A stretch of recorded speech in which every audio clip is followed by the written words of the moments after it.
ಎಲ್ರಿಗೂ ನಮಸ್ಕಾರ. ಇವತ್ತು ನಾವು ನುಗ್ಗೆ ಸೊಪ್ಪಿನ ಪಲ್ಯ ಮಾಡೋದು ಹೇಗೆ ಅಂತ ಹೇಳ್ಬಿಟ್ಟು ನೋಡೋಣ. ನುಗ್ಗೆ ಸೊಪ್ಪಿಗೆ ಜೊತೆಗೆ ನಾನಿಲ್ಲಿ ಮೊಳಕೆ ಬಂದಿರೋ ಕಡಲೆಕಾಳು ಒಂದು ಬಟ್ಲು ತೊಗೊಂಡಿದ್ದೀನಿ. ನೀವು ಹೆಸರು ಕಾಳು ಇದು ತೊಗೋಬೋದು, ಇಲ್ಲ ಬೇಳೆಕಾಳುಗಳು ಕೂಡ ತೊಗೋಬೋದು. ನಾನಿಲ್ಲಿ ಮೊಳಕೆ ಬಂದಿರೋ ಹೆಸರು ಕಾಳು ಒಂದು ಬಟ್ಲು ತೊಗೊಂಡಿದ್ದೀನಿ.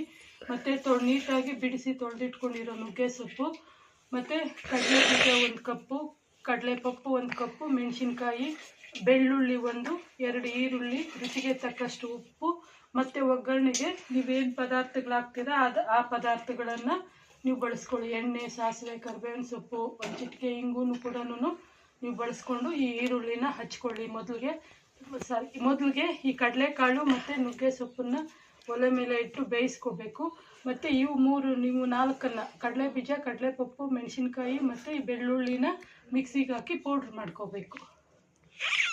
ಇವಾಗ ನಾವು ಕಡಲೆಕಾಳು ಮತ್ತು ನುಗ್ಗೆ ಸೊಪ್ಪನ್ನ ಕುಕ್ಕರಲ್ಲಿಟ್ಟು 1 ವಿಜಿಲ್ ಬೇಯಿಸ್ಕೊಳ್ಳೋಣ. ನೋಡಿ, ಕುಕ್ಕರ್ಗೆ ಕಡಲೆಕಾಳು ಹಾಕ್ಕೊಳ್ಳೋಣ. ಮತ್ತು ಇದು ನುಗ್ಗೆ ಸೊಪ್ಪನ್ನು ಹಾಕ್ಕೊಂಡು, ನಿಮ್ಗೆ ಸಾಂಬಾರು ಬೇಕಾದರೆ ನೀರು ಜಾಸ್ತಿ ಹಾಕ್ಕೊಳ್ಳಿ. ಸಾಂಬಾರು ಬೇಡ, ಇವಾಗ ನಾವು ಬರೀ ಪಲ್ಯ ಮಾಡ್ತಾಯಿದ್ದೀವಿ ಅಂದರೆ ಆವಾಗ ಏನು ಮಾಡಿ ಅಂತಂದರೆ ಒಂದು ಸ್ವಲ್ಪನೇ ನೀರು ಹಾಕ್ಕೊಳ್ಳಿ. ತೋರಿಸ್ತೀನಿ.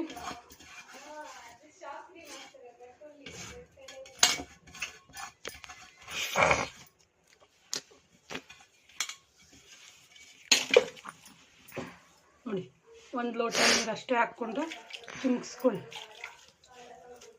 1 ಲೋಟ ಅಷ್ಟೇ ನೀರು ಹಾಕ್ಕೊಂಡು ರುಚಿಗೆ ತಕ್ಕಷ್ಟು ಉಪ್ಪು ಹಾಕ್ಕೊಳ್ಳಿ.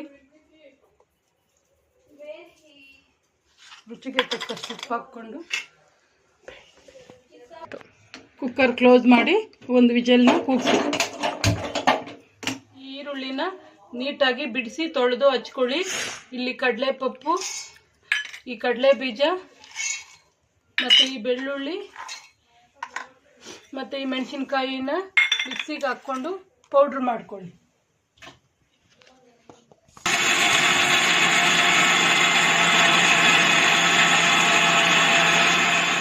ಇದನ್ನು ಕುಕ್ಕರಲ್ಲಿ ನೋಡಿ, ಕುಕ್ಕರಲ್ಲಿ ಬೇಯಿಸ್ಕೊಂಡಿದ್ವಲ್ಲ ಅದು ಚೆನ್ನಾಗಿ ಬೆಂದಿದೆ.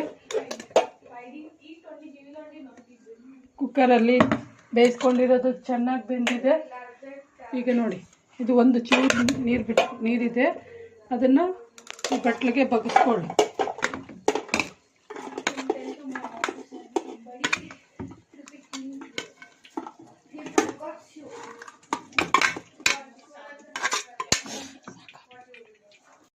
ಮತ್ತು ಇದನ್ನು ಒಂದು ಬಟ್ಟಲಲ್ಲಿ ಬಗ್ಸ್ಕೊಂಡಿರೋದನ್ನ ನಿಮಗೆ ಅಭ್ಯಾಸ ಇದ್ದರೆ ಕೈಯಲ್ಲಿ ಬೇಕಾದರೆ ಇದರಲ್ಲಿರೋ ನೀರನ್ನು ಹಿಂಡ್ಕೋಬೋದು.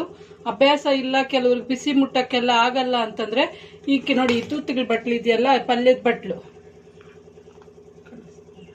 ಈ ಪಲ್ಯದ ಬಟ್ಲಲ್ಲಿ ಹಾಕ್ಕೊಂಡು ಈ ಥರ ಹಾಕ್ಕೊಂಡು ನೋಡಿ, 1 ಪ್ಲೇಟ್ ಇಟ್ಕೊಳ್ಳಿ. ಮಂದಕ್ಕಿರೋ 1 ಪ್ಲೇಟ್ ಇಟ್ಕೊಂಡು ನೋಡಿ, ಹಿಂಗೆ ಪ್ರೆಸ್ ಮಾಡಿದಾಗ ಅದರಲ್ಲಿರೋ ಎಕ್ಸ್ಟ್ರಾ ನೀರೆಲ್ಲ ಬರುತ್ತೆ. ನೋಡಿ, ನೋಡ್ತಾ ಇದ್ದೀರಲ್ಲ, ನಾನು ಇದನ್ನು ಕೈಯಲ್ಲಿ ಏನು ಟಚ್ಚೇ ಮಾಡಿಲ್ಲ, ಆದರೆ 1 ಪ್ಲೇಟ್ ಇಟ್ಕೊಂಡು ಈ ಥರ ಜಸ್ಟ್ ಪ್ರೆಸ್ ಮಾಡಿದಾಗ ನೋಡಿ, ಇದರಲ್ಲಿರೋ ಎಕ್ಸ್ಟ್ರಾ ನೀರೆಲ್ಲ ಕೆಳಗಡೆ ಬರುತ್ತೆ. ಇದೇ ಥರನೂ ನೀರನ್ನ ಹಿಂಡ್ಕೊಳ್ಳಿ. ನೋಡಿ, ಈ ಥರ ಪ್ಲೇಟ್ ಹಾಕಿ ಈ ಥರ 2 ಬೆರಳಲ್ಲಿ ಜಸ್ಟ್ ಪ್ರೆಸ್ ಮಾಡಿದ್ರೆ ಸಾಕು. ಈ ಥರ ನೋಡಿ, ಈ ಥರ ಪ್ರೆಸ್ ಮಾಡಿದಾಗ ನೋಡಿ ಅದರಲ್ಲಿರೋ ನೀರೆಲ್ಲ ಬರುತ್ತೆ. ಒಲೆ ಮೇಲೆ ಬಾಣಲಿ ಇಟ್ಕೊಂಡು ಅದಕ್ಕೆ ಎಷ್ಟು ಬೇಕೋ ಅಷ್ಟು ಎಣ್ಣೆನ ಹಾಕ್ಕೊಳ್ಳಿ.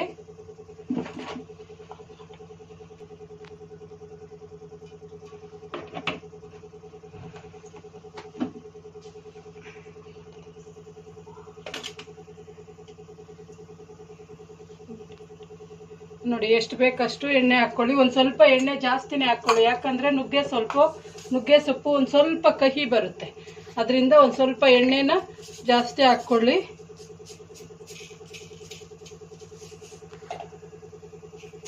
ಸಾಸಿವೆ,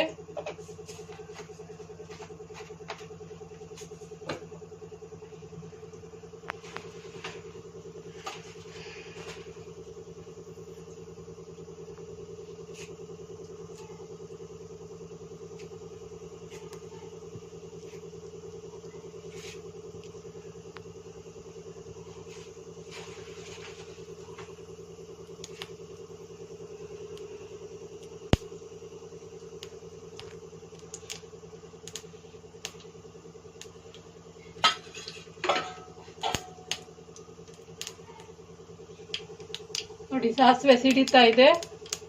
ಸಾಸಿವೆ ಸಿಡಿದಿದ್ದಾದ್ಮೇಲೆ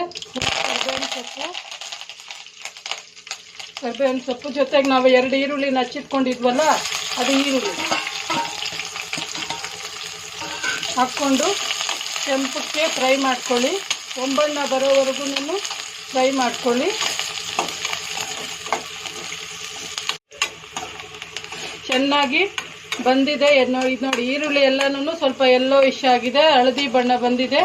ಆವಾಗ ಇದನ್ನು ಸಿಮ್ಗಿಟ್ಕೊಂಡು ಇದನ್ನು ಹಾಕ್ಕೊಳ್ಳಿ. ಬೇಯಿಸಿಟ್ಕೊಂಡಿರೋಂತಹ ನುಗ್ಗೆ ಸೊಪ್ಪು ಮತ್ತು ಕಡಲೆಕಾಳನ್ನು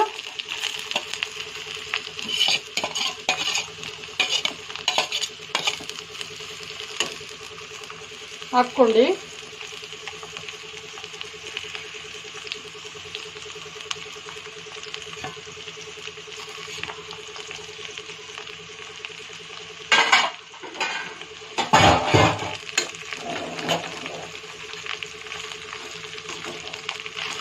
ಹಾಕ್ಕೊಂಡು ಸ್ವಲ್ಪ ಕಲಿಸ್ಕೊಂಡು ನಾವು ಮಿಕ್ಸಿ ಜಾರ್ಗೆ ಪೌಡ್ರ್ ಮಾಡ್ಕೊಂಡಿದ್ವಲ್ಲ, ನಾವಾಗಲೇ ಕಡಲೆಪಪ್ಪು, ಕಡಲೆಬೀಜ, ಮೆಣಸಿನ್ಕಾಯಿ ಮತ್ತು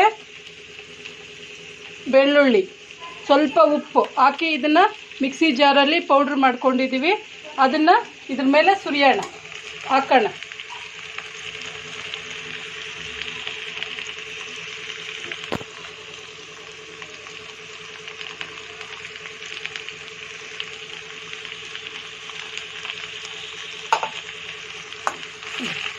ಥರ ಹಾಕಿಬಿಟ್ಟು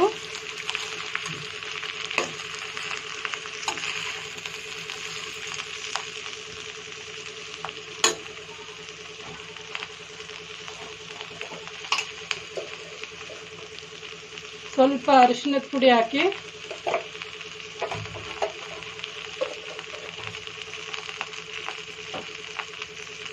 ಚೆನ್ನಾಗಿ ಮಿಕ್ಸ್ ಮಾಡಿ. 1-2 ನಿಮಿಷ ಸಿಮ್ಗಿಟ್ಕೊಂಡು ಚೆನ್ನಾಗಿ ಮಿಕ್ಸ್ ಮಾಡಿ.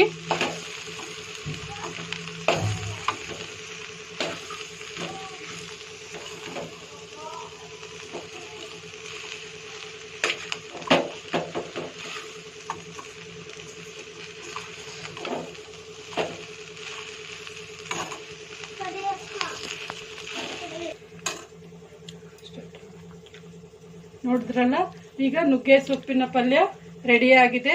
ತಿನ್ನೋದಿಕ್ಕೆ ತುಂಬ ರುಚಿಯಾಗಿರುತ್ತೆ. ಇದನ್ನು ಚಪಾತಿ ಜೊತೆ ಮತ್ತು ಮುದ್ದೆ, ಅನ್ನದ ಜೊತೆ ನಂಚ್ಕೊಳ್ಳೋದಕ್ಕೂ ಚೆನ್ನಾಗಿರುತ್ತೆ. ಚಪಾತಿ ಜೊತೆ ಕೂಡ ಇದು ತುಂಬ ಚೆನ್ನಾಗಿರುತ್ತೆ. ಮತ್ತು ಆರೋಗ್ಯಕ್ಕೆ ಕೂಡ ತುಂಬ ಒಳ್ಳೆಯದು. ನೋಡಿದ್ರಲ್ಲ ಸ್ನೇಹಿತರೆ, ಈ ವಿಡಿಯೋ ನಿಮಗೆ ಇಷ್ಟ ಆಗಿದ್ರೆ ಲೈಕ್ ಮಾಡಿ, ಶೇರ್ ಮಾಡಿ, ಸಬ್ಸ್ಕ್ರೈಬ್ ಮಾಡಿ, ಕಾಮೆಂಟ್ ಮಾಡಿ. ಎಲ್ಲರಿಗೂ ನಮಸ್ಕಾರ.